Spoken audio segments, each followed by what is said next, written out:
Number 6, parking में खड़ी अलग अलग रंगों की कारों की संख्या से एक सारणी बनाई गई है। सारणी के अनुसार रिक्त स्थानों की पूर्ति कीजिए।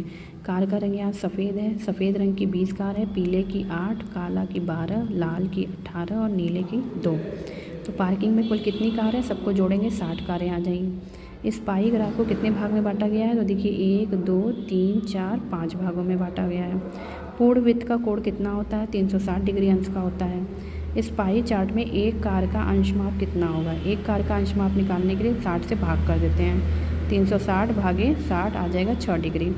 सफ़ेद कार के लिए त्रिज्यखंड का अंशमाप कितना होगा? सफ़ेद कार के लिए संख्या है 20, तो 20 गुणे 6 कर देंगे, आ गया 120। पीली कार के लिए त्रिज्यखंड का अंशमाप कितना है? पीली कार 8 है, तो 8 गुणे 6 कर देंगे, आ गया 48 डिग्री।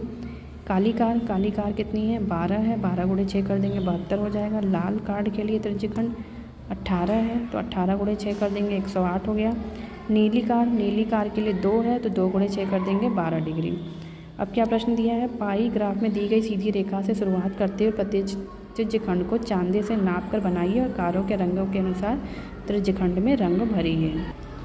अगला प्रश्न है बच्चों, रिया के मासिक खर्च की सारणी निम्नवत है। देखिए मासिक खर्च दिया है, घर का किराया 4200 रुपये है, खाना 5400 रुपये, कपड़े 3000 और बचत होती है 1800 की। तो टोटल कितना रुपए आ गया? 14400 रुपये।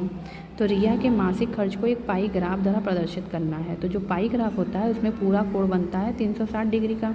तो पहले इन सब का मान निकाल लेते हैं। तो 4200 बटा 14400 गुणे 360, इसका मान आ जाएगा 105 डिग्री। 5400 बटा 14400 गुणे 360 आ जाएगा 135 डिग्री। फिर 3000 बटा 14400 गुणे 360 आ जाएगा 75 डिग्री। 1800 बटा 14400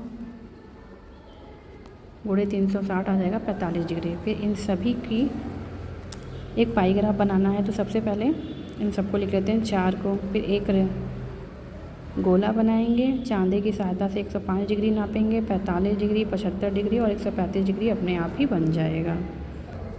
प्रश्न नंबर 8 दिया है, खाली जगह भरना है। पहला है औसत आंकड़ों के एक समूह की डैश को दर्शाता है। एक समूह की केंद्रीय प्रवृत्ति को दर्शाता है। औसत डैश और डैश मूल्य के आंकड़ों के बीच में होता है। औसत सबसे अधिक और सबसे कम मूल्य के आंकड़ों के बीच में होता है। तीसरा है केंद्रीय प्रवृत्ति वह संख्यात्मक मान है जो आंकड़ों का सबसे अधिक क्या करती है? प्रतिनिधित्व करती है। चौथा है औसत को क्या कहा जाता है? औसत को समांतर माध्य भी कहा जाता है। पांचवा है समांतर माध्य वह मान है जो दिए हुए पदों के योगफल में संख्या से भाग देने पर प्राप्त होता है। योगफल में किससे भाग देंगे? पदों की संख्या से। समांतर माध्य को संक्षेप में क्या कहते हैं? माध्य कहते हैं। इस तरह से चिन्ह बना है तो इसका मान क्या होगा? कुल पदों की योग।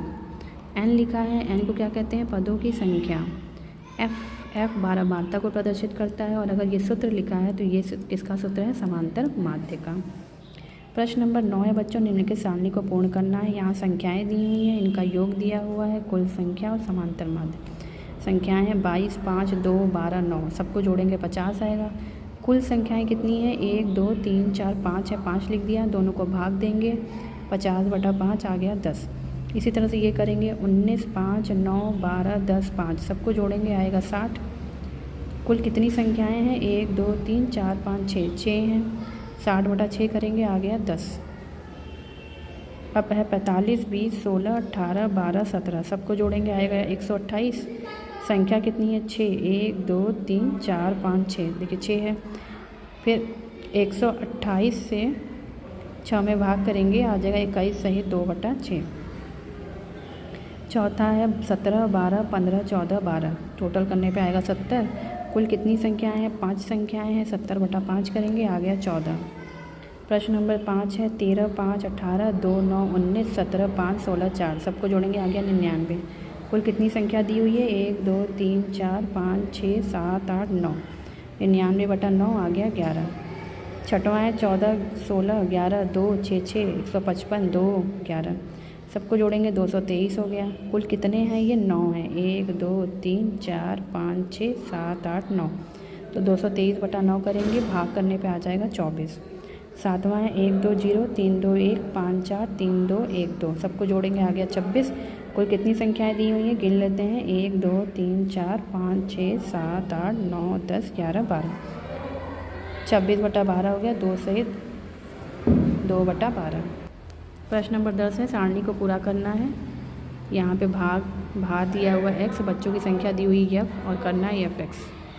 45 × 3 आ गया 135, 46 × 4 आ गया 184, 47 × 2 करेंगे 94, 48 × 6 करेंगे 288। f का मान निकालने के लिए इन सबको जोड़ेंगे, आएगा 15। fx यानी इन सबको जोड़ देंगे, आ गया 701। अब समांतर माध्य का मान कैसे निकलेगा, दोनों को भाग कर देंगे। 701/15 आ गया 46.73। इसी तरह से यहाँ पर भी सॉल्व कर लेंगे। भार 10 है, बच्चों की संख्या 3 है। 10 × 3 30, 20 × 12 हो गया 240, 30 × 15 हो गया 450।